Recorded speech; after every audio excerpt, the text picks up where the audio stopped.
दोस्तों नमस्कार। बिहार की राजनीति में सीमांचल हमेशा सुर्खियों में रहता है और सीमांचल की राजधानी जो है वो पूर्णिया जिले को मानी जाती है। तो इस बार पूर्णिया में किसका पलड़ा भारी है, पूर्णिया की सीटों पर कौन जीत रहा है। तो चलिए हम पूर्णिया की एक एक सीट के बारे में जानेंगे कि इस बार किस सीट पर कौन जीत रहा है, पिछली बार किस सीट पर किसने जीता था। इन सब के बारे में डिटेल्स में जानने की कोशिश करेंगे कि किस सीट का क्या जातीय समीकरण है और इस बार किसकी संभावनाएं बन रही है और कौन जीत सकता है। तो चलिए पूर्णिया के बारे में बताते हैं आपको। पूर्णिया में जो है टोटल 7 विधानसभा की सीट है। पिछली बार जो है यहाँ पर बीजेपी, जदयू और एआईएमआईएम को दो दो सीटें यहाँ पर मिली थी, वहीं कांग्रेस को कस्बा सीट में जीत मिली। चलिए अब एक एक सीट के बारे में बात कर लेते हैं, किस सीट पर किसका पलड़ा भारी है। शुरुआत अमोर से करते हैं। अमोर में इस बार सबा जफर को जदयू ने अपना उम्मीदवार बनाया है। तो महागठबंधन से कांग्रेस की तरफ से अब्दुल जलील मस्तान और जनसुराज से अफरोज आलम को यहाँ पर उम्मीदवार बनाया गया है और एआईएमआईएम की तरफ से अख्तरुल इमान एक बार फिर से यहाँ पर चुनाव लड़ रहे हैं। 2020 में अख्तरुल इमान ही यहाँ से चुनाव जीतने में कामयाब हुए थे और उन्होंने एएमआईएम का जो है यहाँ पर खाता खोला था। सीमांचल में 5 सीटें एएमआईएम जो है वो जीतने में कामयाब हुई थी। आपको बता दें कि जो अख्तरुल इमान जो है एआईएम के प्रदेश अध्यक्ष हैं, बिहार प्रदेश अध्यक्ष हैं। तो अमोर की बात कर लेते हैं। अमोर जो है वो पूर्णिया जिले में आता है, लेकिन ये किशनगंज लोकसभा क्षेत्र का हिस्सा है और इस सीट पर कांग्रेस का एक लंबा इतिहास रहा है। अब तक के चुनावों में 8 बार यहां से कांग्रेस को जीत मिली है। इसके साथ साथ अमोर सीट पर भाजपा और सपा को भी जीत मिल चुकी है। 2015 में कांग्रेस ने जीत दर्ज किया, लेकिन 2020 में असुद्दीन ओवैसी की पार्टी एआईएमएम ने यहाँ पर कब्जा जमा लिया था। अख्तरुल इमान यहाँ से वर्तमान में विधायक है। 2020 के चुनाव में एनडीए में जदयू के पास ये सीट थी। 2020 के चुनाव में एनडीए में जदयू के पास ये सीट रही। 2010 में भाजपा की टिकट पर जीते सबा जफर को जदयू ने यहां से उम्मीदवार बनाया, जबकि महागठबंधन में कांग्रेस की ओर से पूर्व विधायक अब्दुल जलील मस्तान जो है वो प्रत्याशी बनाए गए थे। लेकिन 2020 के चुनाव में एआईएमएम के जो अख्तरुल इमान थे उन्होंने सबका खेल बिगाड़ दिया। उन्हें 94,459 वोट जो है मिला और वो विधायक बने। वहीं जदयू उम्मीदवार को यहाँ पर सिर्फ 42,000 के करीब जो है वोट मिले और कांग्रेस जो है यहाँ पर तीसरे स्थान पर जो है वो घिसक जाती है। इस चुनाव में चिराग पासवान की पार्टी लोजपा के प्रत्याशी मनोज कुमार निषाद को सिर्फ 919 वोट ही देखने को मिले थे। इस सीट की एक और महत्वपूर्ण बात यह है कि अब्दुल जलील मस्तान जो है, जो वर्तमान में एक बार फिर यहाँ से कांग्रेस के उम्मीदवार बनाए गए हैं, इस सीट से 6 बार विधायक रह चुके हैं। 1985 में उन्होंने पहली बार निर्दलीय जो है वो चुनाव जीता था और इसके बाद से वे लगातार कांग्रेस के टिकट पर जो है यहाँ से चुनाव लड़ रहे हैं। अब्दुल जलील मस्तान 2000, 2005 और 2015 में चुनाव जीत चुके थे। 2005 में बिहार में 2 बार चुनाव हुए थे। इस दोनों बार में जो है अब्दुल जलील मस्तान यहाँ से चुनाव जीतने में कामयाब रहे। दोस्तों 2010 में भाजपा की टिकट पर सबा जफर यहाँ से चुनाव जीतते हैं। फिर 2015 में उन्हें बीजेपी एक बार फिर से यहाँ से चुनाव लड़ाती है, लेकिन सबा जफर यहाँ से हार जाते हैं और अब्दुल जलील मस्तान चुनाव जीतने में कामयाब हो जाते हैं। फिर 2020 के चुनाव में उन्हें जदयू जो है अपना उम्मीदवार बनाती है, लेकिन उस समय अख्तरुल इमान यहाँ से चुनाव जीत जाते हैं। आपको अगर यहाँ की जातीय समीकरण की बात करें तो यहाँ पर लगभग 70% जो है वो मुस्लिम आबादी है और इसमें सुरजापुरी मुस्लिमों की आबादी जो है वो सबसे ज्यादा मानी जाती है। एआईएमएम के जो उम्मीदवार है यहाँ पर अख्तरुल इमान भी वो इसी समुदाय से आते हैं, सुरजापुरी समुदाय से आते हैं। इसके अलावा यहाँ पर कुल्हिया मुस्लिम की आबादी भी जो है वो 20% के करीब करीब मानी जाती है और इसी समुदाय से सबा जफर भी आते हैं। अमोर से एआईएमएम के जो अख्तरुल इमान है अब तक 4 बार विधायक बन चुके हैं, जिसमें 3 बार वो राजद के टिकट पर 2 बार किशनगंज और 1 बार कोचाधामन से विधायक बन चुके हैं और वहीं 1 बार अमोर से एएमआईएम के टिकट पर जो है वो चुनाव जीते हैं।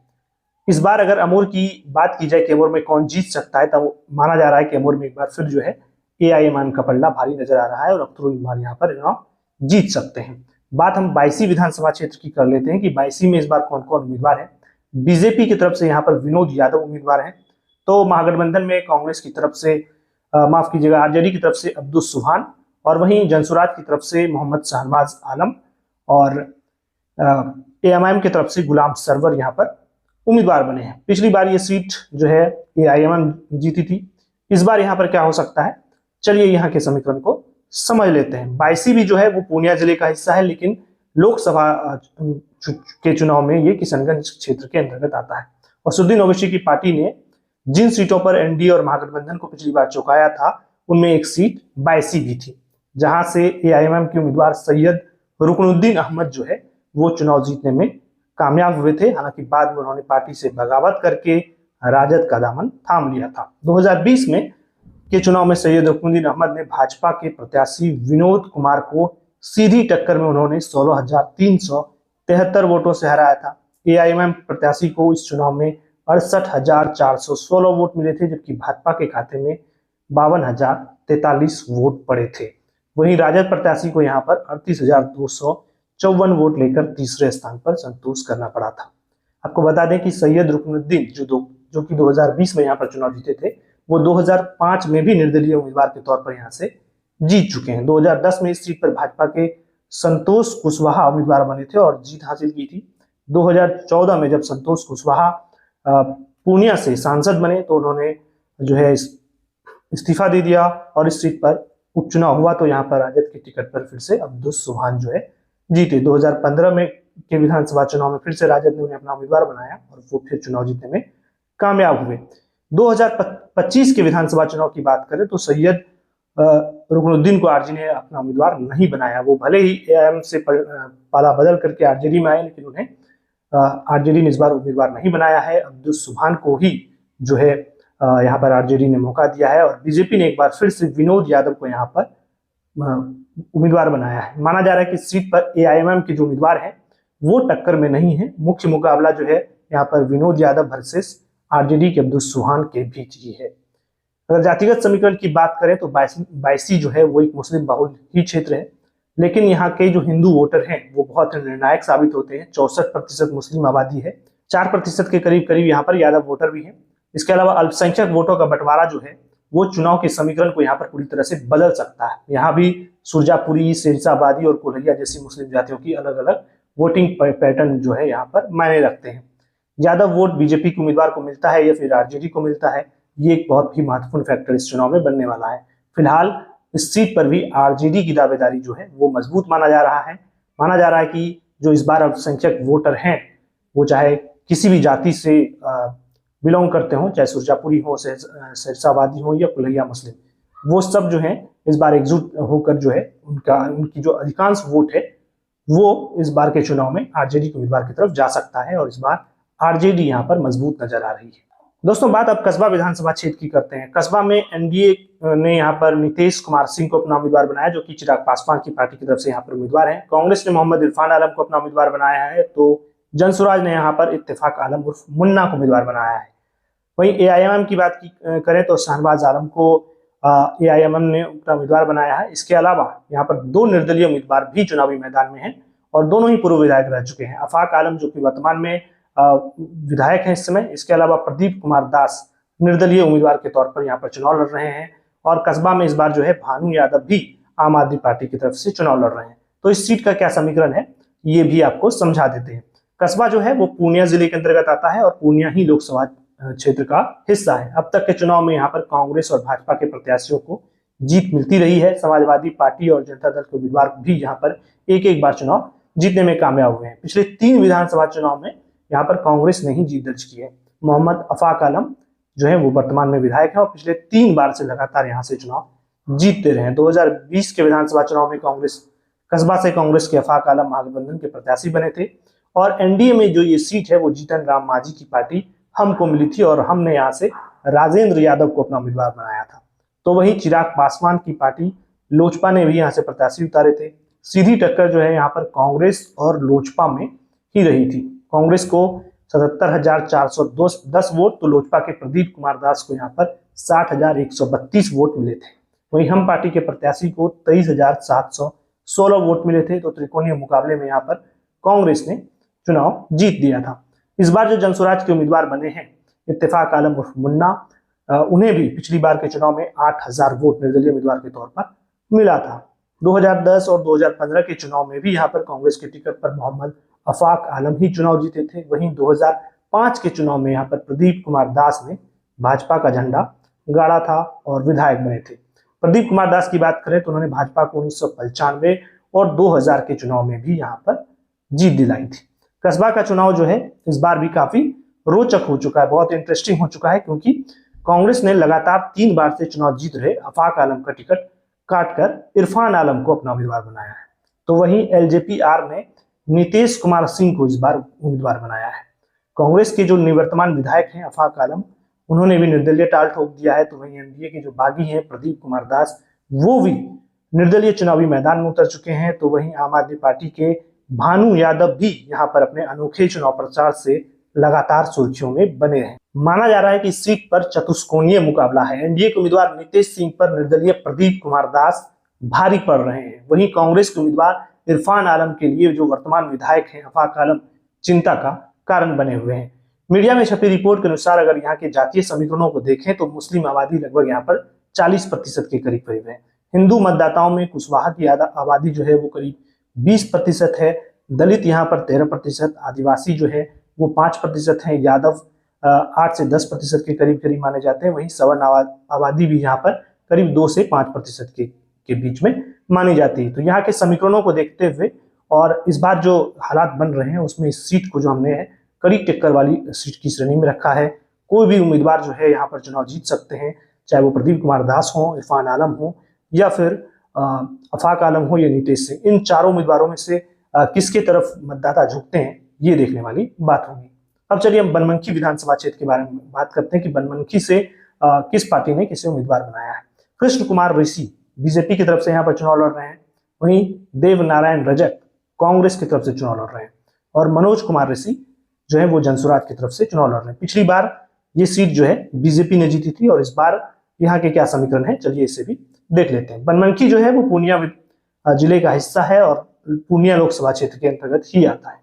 साल 2000 से अब तक यहाँ भाजपा का ही कब्जा बरकरार है। अब तक 6 बार इस सीट पर कांग्रेस के उम्मीदवार ने जीत दर्ज की है। तो 1985 के बाद जो है कांग्रेस की जीत पर यहाँ पर ब्रेक लगा है। उसके बाद से भारतीय जनता पार्टी व जनता दल का ही इस सीट पर राज रहा है। 2020 के विधानसभा चुनाव में भाजपा के कृष्ण कुमार ऋषि ने राजद के उपेंद्र शर्मा को सीधी टक्कर में हराया था। 27,743 वोटों से बीजेपी को इस चुनाव में जीत मिली थी। कृष्ण कुमार ऋषि 2005 से इस सीट पर भाजपा का झंडा बुलंद करते आए हैं। इससे पहले जो है चुन्नी लाल राजवंशी ने भाजपा का खाता यहाँ पर 1990 ईस्वी में खोला था। 2000 के चुनाव में भाजपा के लिए देव नारायण रजक ने जीत हासिल की थी। तो वहीं 2005 का जब चुनाव आया तो भाजपा ने अपने सिटिंग विधायक का टिकट काटकर कृष्ण कुमार ऋषि को टिकट उम्मीदवार बनाया और तब से लगातार जो है यहाँ पर कृष्ण कुमार ऋषि चुनाव जीतते आए हैं। इस बार 2025 से इस सीट पर जो मुख्य मुकाबला है वो बीजेपी के कृष्ण कुमार ऋषि और कांग्रेस के देव नारायण रजक के बीच इस बार यहाँ पर मुख्य मुकाबला माना जा रहा है। अब अगर इस सीट के जातिगत समीकरण की बात की जाए तो यहाँ पर जो यादव आबादी है वो 14% के करीब करीब है। मुस्लिम आबादी भी 12% के करीब करीब मानी जाती है और अनुसूचित जाति 19%, वहीं एसटी आबादी जो है 5% के करीब करीब है। तो बाकी जो ईबीसी, ओबीसी और सवर्ण मतदाता यहाँ पर निर्णायक भूमिका में है। माना जा रहा है कि इस बार भी इस सीट पर जो है बीजेपी का पलटा भारी बताया जा रहा है। चलिए अब बात करते हैं रुपौली विधानसभा क्षेत्र की। रुपौली सीट जो है पिछले 1 साल से काफी चर्चाओं में रहा है। तो चलिए यहाँ से बात करते हैं कि किसने उम्मीदवार बनाया है। और यहाँ पर जदयू की तरफ से कलाधर मंडल चुनाव लड़ रहे हैं तो बीमा भारती आरजेडी की तरफ से चुनाव लड़ रही है। वहीं जनसुराज ने आमोद कुमार को यहाँ अपना उम्मीदवार बनाया है और वहीं शंकर सिंह यहाँ से निर्दलीय चुनाव लड़ रहे हैं जो कि वर्तमान में विधायक है। पिछली बार यानी 2020 के चुनाव में यहाँ पर जदयू जो है चुनाव जीतने में कामयाब हुई थी। इस बार किसका पलड़ा भारी है, क्या सीट का समीकरण है, चलिए। रुपौली जो है वो पूर्णिया जिले के अंतर्गत आता है, पूर्णिया लोकसभा क्षेत्र का हिस्सा है। यह सीट काफी सुर्खियों में रहती है। 2005 से यहाँ जदयू की टिकट पर बीमा भारती चुनाव जीतती आई है। 2020 में भी बीमा भारती जो है वो जदयू से विधायक बनी, लेकिन बाद में लोकसभा चुनाव से पहले राजद में शामिल हो गई। राजद ने बीमा भारती को पूर्णिया लोकसभा क्षेत्र का प्रत्याशी बनाया लेकिन वो हार गई। बाद में 2024 में रुपौली में फिर से उपचुनाव हुए जिसमें कि उपचुनाव में राजद की ओर से बीमा भारती मैदान में उतरी, लेकिन यहाँ पर जो है वहीं जदयू की तरफ से कलाधर मंडल जो है वो चुनाव लड़ते हैं और निर्दलीय उम्मीदवार शंकर सिंह चुनावी मैदान में उतरते हैं। लेकिन इस चुनाव में शंकर सिंह निर्दलीय उम्मीदवार जो है वो चुनाव जीतने में कामयाब होते हैं।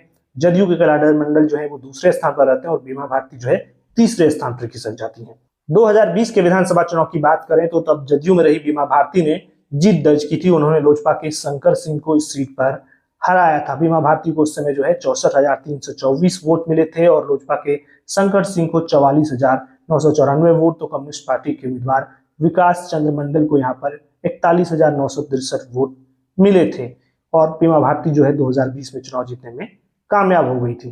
अब चलिए इस सीट की जातिगत समीकरण है उनके बारे में बात कर लेते हैं। यहाँ पर जो है गंगोता जाति, उनकी जो आबादी है वो 25% के आसपास है और इसी जाति समूह से एनडीए के उम्मीदवार और महागठबंधन दोनों के उम्मीदवार इस बार आते हैं। मुस्लिम आबादी जो है वो यहाँ पर 12% के करीब करीब मानी जाती है। दलित आबादी भी यहाँ पर 12% के करीब करीब, आदिवासी समुदाय 3%, इसके अलावा यादव और राजपूत वोटर भी यहाँ पर निर्णायक भूमिका निभा रहे हैं। तो इस बार जो है क्या समीकरण बन रहा है, इस बार माना जा रहा है कि बीमा भारती का इस सीट पर पलड़ा भारी माना जा रहा है कई मीडिया रिपोर्ट्स के आधार पर। अब चलिए हम बात करते हैं धमदाहा सीट की। धमदाहा भी पूर्णिया में इस बार हॉट सीट बना हुआ है क्योंकि यहाँ पर लेसी सिंह जदयू की तरफ से चुनाव लड़ रही हैं तो आरजेडी की तरफ से संतोष कुशवाहा चुनाव लड़ रहे हैं और जनसुराज ने यहाँ पर राकेश कुमार उर्फ बंटी यादव को अपना उम्मीदवार बनाया है। पिछली बार ये सीट जो है जदयू यहाँ से चुनाव जीतने में कामयाब हुई थी। तो इस बार जो है दमदाहा में क्या हाल है, चलिए देखते हैं। दमदाहा को जदयू का गढ़ माना जाता है, लेकिन जहां पर मुकाबला जो है वो बेहद ही दिलचस्प हो सकता है क्योंकि पूर्णिया के पूर्व सांसद और जदयू में रहे संतोष कुशवाहा आरजेडी के टिकट पर इस बार दमदाहा से चुनाव लड़ रहे हैं। इस सीट पर जदयू का कब्जा जो है वो 2010 से है। जदयू ने राजद से ये सीट जो है वो 2010 में छीनी थी। तब से जदयू की लेसी सिंह यहाँ से विधायक। 2020 के चुनाव में यहाँ पर जदयू की लेसी सिंह को 97,057 वोट मिलते हैं। वहीं राजद के जो उम्मीदवार थे वो दिलीप कुमार यादव थे, उन्हें 63,463 वोट देखने को मिलता है। और वहीं लोजपा के प्रत्याशी योगेंद्र कुमार को भी इस चुनाव में जो है 9,448 वोट मिलता है। लेसी सिंह 2015 के चुनाव में भी यहाँ से जो है वो आगे जीती थी। इसके अलावा उस समय जो है लेसी सिंह का मुकाबला जो है वो आरएलएसपी के शिव शंकर ठाकुर से जो है वो हुआ था। लेसी सिंह 2000 में समता पार्टी, फिर 2005 के फरवरी चुनाव में भी यहाँ पर जो है वो जीत चुकी हैं। वहीं 2010, 2015 और 2020 के चुनाव में भी वो जीत चुकी हैं। 2005 में अक्टूबर में चुनाव हुआ था उसमें वो हार गई थी। इस सीट के अगर जातीय समीकरण की बात करें तो यहाँ पर जो मुस्लिम आबादी है वो करीब करीब 19% के करीब है। अनुसूचित जाति की आबादी जो है वो 16% है। वहीं अनुसूचित जनजाति जो ट्राइबल की आबादी है वो यहाँ पर ठीक ठाक आबादी है, यानी 7% के करीब करीब है। और इस क्षेत्र में जो है ब्राह्मण और राजपूत मतदाता जो है वो भी बेहद ही निर्णायक भूमिका में है। इसके अलावा ईबीसी जातियां जो है वो 25 से 35% के करीब करीब जो है वो मानी जाती है। और माना जाता है कि जो जेडीयू की वर्तमान विधायक हैं लेसी सिंह, वो इसी समीकरण को यहाँ पर साधने में सफल रही हैं। यही वर्ग जो है वो जदयू की जीत में महत्वपूर्ण भूमिका यहाँ पर निभाता है। इसके अलावा यादव जाति के वोटरों की भी यहाँ पर अच्छी खासी संख्या मौजूद है और माना जा रहा है कि अगर इस बार के चुनाव में ईबीसी वोटर में संतोष कुशवाहा यहाँ पर सेंध लगाने में कामयाब होते हैं तो यहाँ पर वो चुनाव जीत भी सकते हैं। लेकिन वर्तमान में जो है अभी लेसी सिंह का यहाँ पर पलड़ा भारी माना जा रहा है। अब चलिए पूर्णिया विधानसभा क्षेत्र की बात करते हैं। पूर्णिया से इस बार जो है बीजेपी ने एक बार फिर विजय खेमका को अपना उम्मीदवार बनाया है। तो वहीं कांग्रेस ने जितेंद्र यादव को उम्मीदवार बनाया है और जनसुराज की तरफ से संतोष सिंह चुनाव लड़ रहे हैं। पूर्णिया में जो है पिछले 25 सालों से बीजेपी का कब्जा रहा है। उससे पहले जो है ये कभी वाम दल का गढ़ हुआ करता था और अजीत सरकार यहाँ पर सीपीएम के टिकट पर 1980 से लगातार 4 बार यहाँ पर उन्होंने जीत दर्ज की, लेकिन उनकी बेरहमी से हत्या हो जाती है। उसके बाद उनकी पत्नी जो है वो चुनाव जीतती हैं। साल 2000 के चुनाव में बीजेपी का पहली बार पूर्णिया सीट पर खाता खुलता है। राजकिशोर केसरी विधायक बनते हैं। फिर 2005 के दोनों ही चुनाव में राजकिशोर केसरी यहाँ से चुनाव जीतने में कामयाब हो जाते हैं। 2010 में भी उन्हें बीजेपी का टिकट मिलता है, वो चुनाव जीतते हैं, लेकिन दुर्भाग्यपूर्ण रूप से उनकी भी हत्या हो जाती है। 2011 में उनकी पत्नी को यहाँ पर जो है उपचुनाव में उम्मीदवार बनाया जाता है और वो चुनाव जीतने में कामयाब हो जाती है। साल 2015 आता है और यहाँ पर विजय खेमका को बीजेपी अपना उम्मीदवार बनाती है।